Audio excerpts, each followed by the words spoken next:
નમસ્તે બાલ દોસ્તો, GIETના વિદ્યાદર્શનમાં આપ સૌનું હાર્દિક સ્વાગત છે. બાલ દોસ્તો, આપણે સૌ કાકા સાહેબ કાલેલકરના નામ અને કામથી સુપરિચિત છીએ, સાચું ને? દોસ્તો, કાકા સાહેબ કાલેલકર એટલે સવાયા ગુજરાતી. સવાયા ગુજરાતી એટલા માટે કે કાકા સાહેબ મૂળ તો મરાઠી, પરંતુ એમણે ગુજરાતી ભાષાની બહુ બધી સેવા કરી.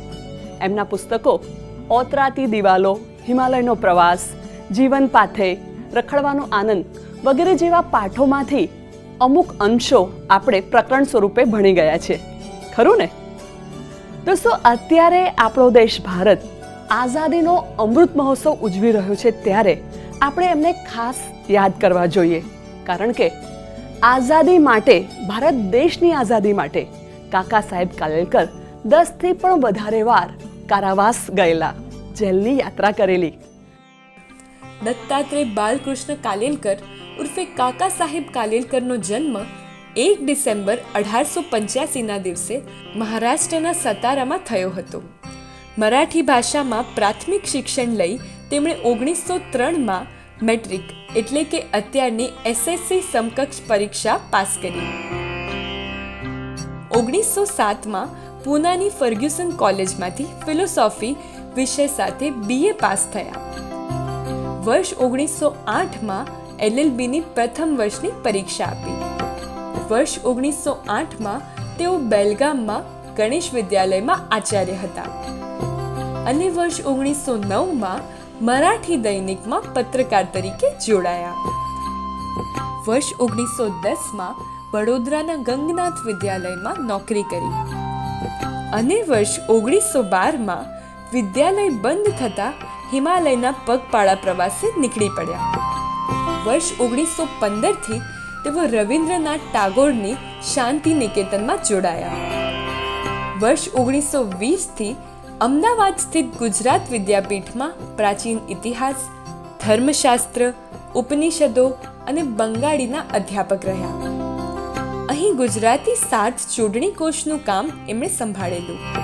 ત્યારબાદ વર્ષ 1928માં ગુજરાત વિદ્યાપીઠમાં કુલનાયક પદ શોભાવ્યું. વર્ષ 1934માં ગુજરાત વિદ્યાપીઠમાંથી નિવૃત્ત થયા. વર્ષ 1935માં રાષ્ટ્રભાષા સમિતિના સભ્ય પદે રહી હિન્દી ભાષાના રાષ્ટ્રીય કક્ષાએ પ્રચારનું કાર્ય કર્યું.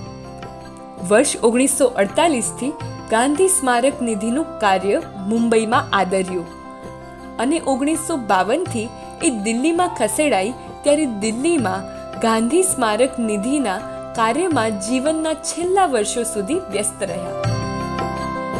1952માં રાજ્યસભાના સંસદ સભ્ય તરીકે નિમાયા અને 1953માં બેકવર્ડ ક્લાસ કમિશનના પ્રમુખ તરીકે તેઓ નિયુક્ત થયેલા.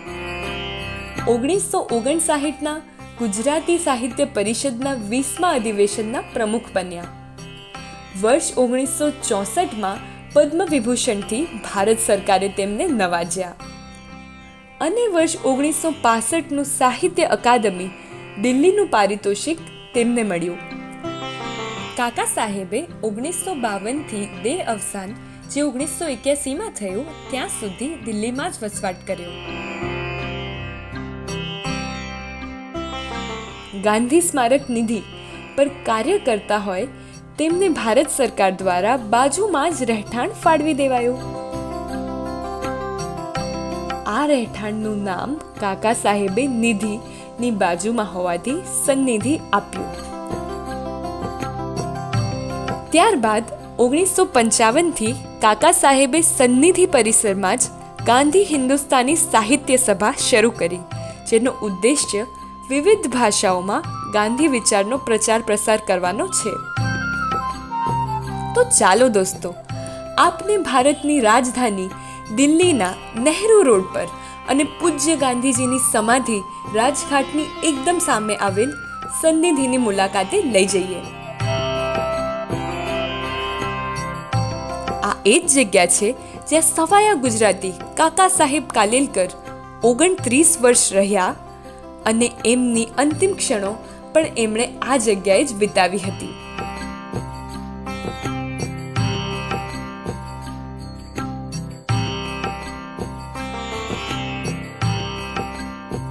કાકા સાહેબ કાલેલકરના માનસ પુત્રી કુસુમબહેન શાહ અહીં કાકા સાહેબની સાથે સંકળાયેલ વસ્તુઓ, પુસ્તકો અને યાદોની સાચવણી કરે છે. पहले बताऊं, काका साहब वर्धा रहते थे.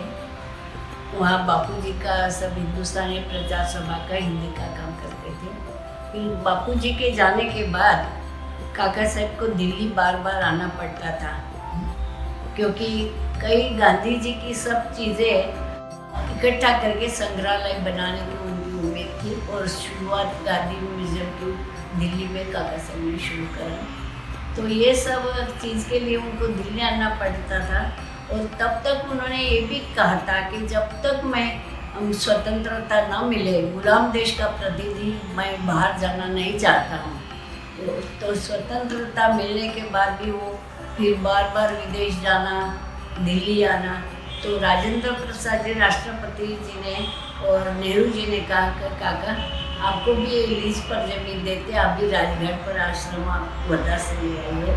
तब ये यहाँ लीज पर जमीन मिली और गांधी हिंदुस्तानी साहित्य सभा नाम रखा.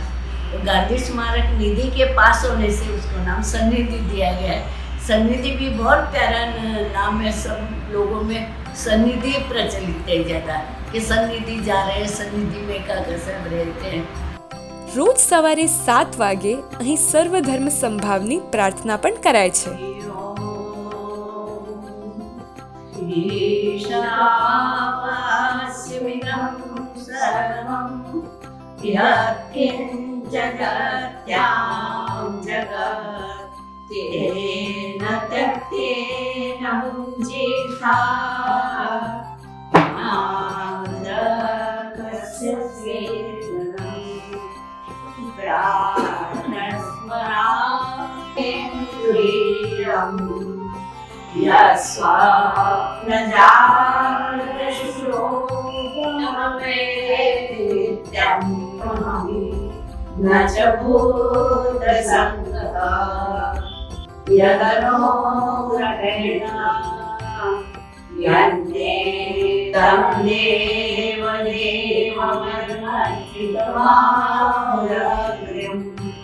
पूर्णं सनातनपदं पुरुषोत्तमाख्यं भवेवा प्रतिमासे नमस्तुभ्यं पादस्पर्शं देवो महेश्वरा गुरु साक्षात् परब्रह्म तस्मै श्री गुरवे नमः. અને ત્યારબાદ આખો દિવસ મુલાકાતીઓ માટે આ જગ્યા ખુલ્લી મુકાય છે.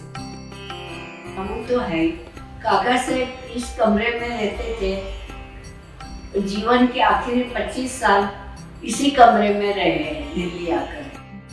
उसके पहले तो जैसे शांति निकेतन रहे, साबरमती आश्रम रहे, विद्यापीठ रहे, ब्रह्मचर्य आश्रम में रहे, वडोदरा में गगना विद्यालय. लेकिन आखिरी जीवन के 25 साल तो इसी कमरे में रहे, इसी मकान में रहे हैं.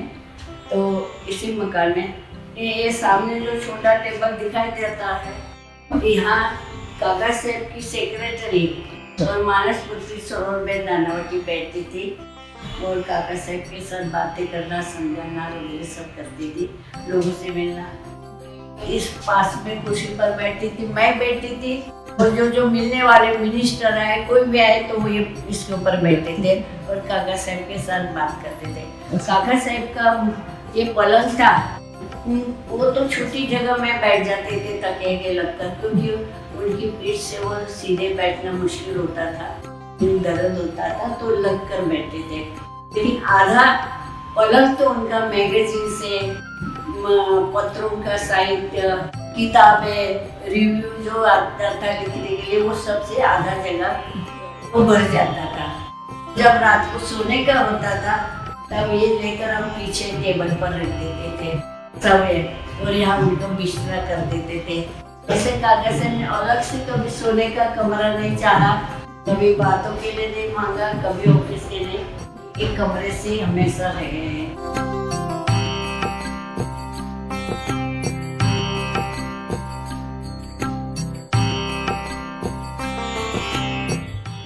काका साहेब तो अनेक जगह रहे, गांधी जी के साथ रहे, टागोर के साथ रहे, सब जगह रहे।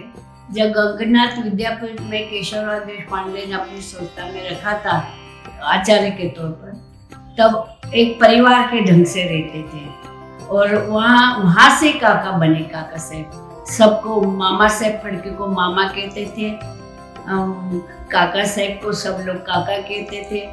इसी और गांधी जी ने फिर काका साहेब को काका ही कहना शुरू करा था, तो तब से काका साहेब काका बने हैं। एक पारिवारिक भावना थी गंगनाथ विद्यापीठ में।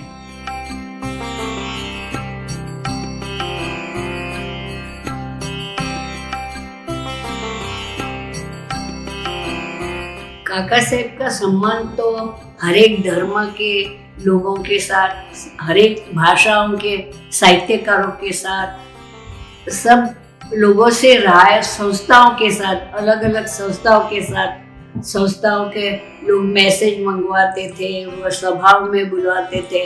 तो किसी को आखिरी में जो गांधी जन्म शताब्दी थी 69 में, तब भी किसी को मना नहीं करा। गांधी स्मारक निधि ने उनकी पूरी यात्रा भारत में रखी थी कि काका साहेब जाकर प्रवचन दे, तो काका साहेब ने मना नहीं करा, कहते मुझे आखिरी गांधी मैसेज सबको सुनाना है। ऐसा करके पूरे गुजरात में, साउथ में, पूर्व में कलकत्ता, असम, नागालैंड, मणिपुर, त्रिपुरा, सब जगह काका साहेब गए। 71 तक गांधी जन्म शताब्दी के कार्य में 72 तक जाते रहे और इतने दिल से सबको सुनाते थे गांधी विचार कि वो कभी थकते नहीं थे। कभी मीटिंगें हुई, कभी लोग मिलने आए वगैरह, हम सरोवर में बैठकर थक जाते थे, लेकिन काका साहब थकते नहीं थे। उनकी आवाज में भी इतनी जोर थी कि ऐसा लगता था कि कोई बुजुर्ग नहीं बोल रहे हैं। हाँ, इतना उनको ये था। और गांधी जी के विचार सुनाते एकदम भाव विभोर हो जाते थे।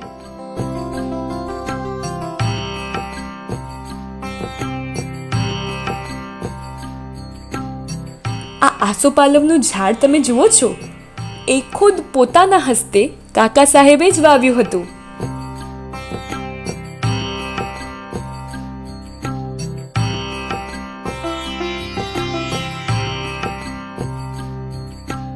साहब माहौल का कुछ विचार नहीं करते थे।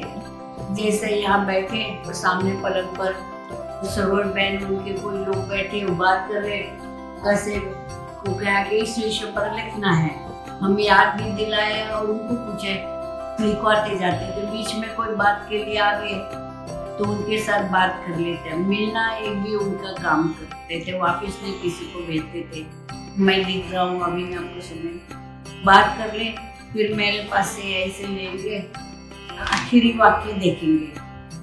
आखिर वो लेखन कार्य चलता था, पूरा उनके मन में बैठा देते कि ऐसा है। कहते हैं ना, काका साहब को घंट बजाओ तब निकलता था उनके विचार का, तो लिखवाते थे। तो अब प्लेटफॉर्म पर अभी ट्रेन के लिए हम बैठे हैं, ट्रेन नहीं आई तो प्लेटफॉर्म में बैठकर भी माहौल तो क्या होता है, लेकिन वो लिखवाते थे। उनको माहौल का कुछ नहीं था, अपने लिखने में मस्त हो जाते थे। કાકા સાહેબને મળેલ માન સન્માન અને એવોર્ડ્સ પણ અહીં સાચવેલ છે.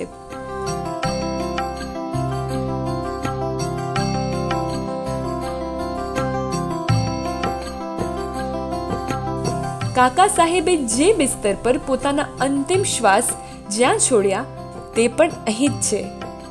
અહીં સન્નિધિના હોલમાં પ્રત્યેક વર્ષ પત્રકારત્વ, સાહિત્ય, શિક્ષણ, સમાજ સેવા અને સંગીતના ક્ષેત્રમાં સર્વશ્રેષ્ઠ યોગદાન આપનાર યુવાનોને કાકા સાહેબ પુરસ્કાર પણ એનાયત કરવામાં આવે છે. તો બાળ દોસ્તો, હવે જ્યારે પણ તમે દિલ્હીના પ્રવાસે જાઓ, રાજઘાટ પર જાઓ, ત્યારે રાજઘાટની સામે જ આવેલ કાકા સાહેબ કાલેલકરના સ્મૃતિવન એટલે કે સન્નિધિની મુલાકાત અચૂક લેજો.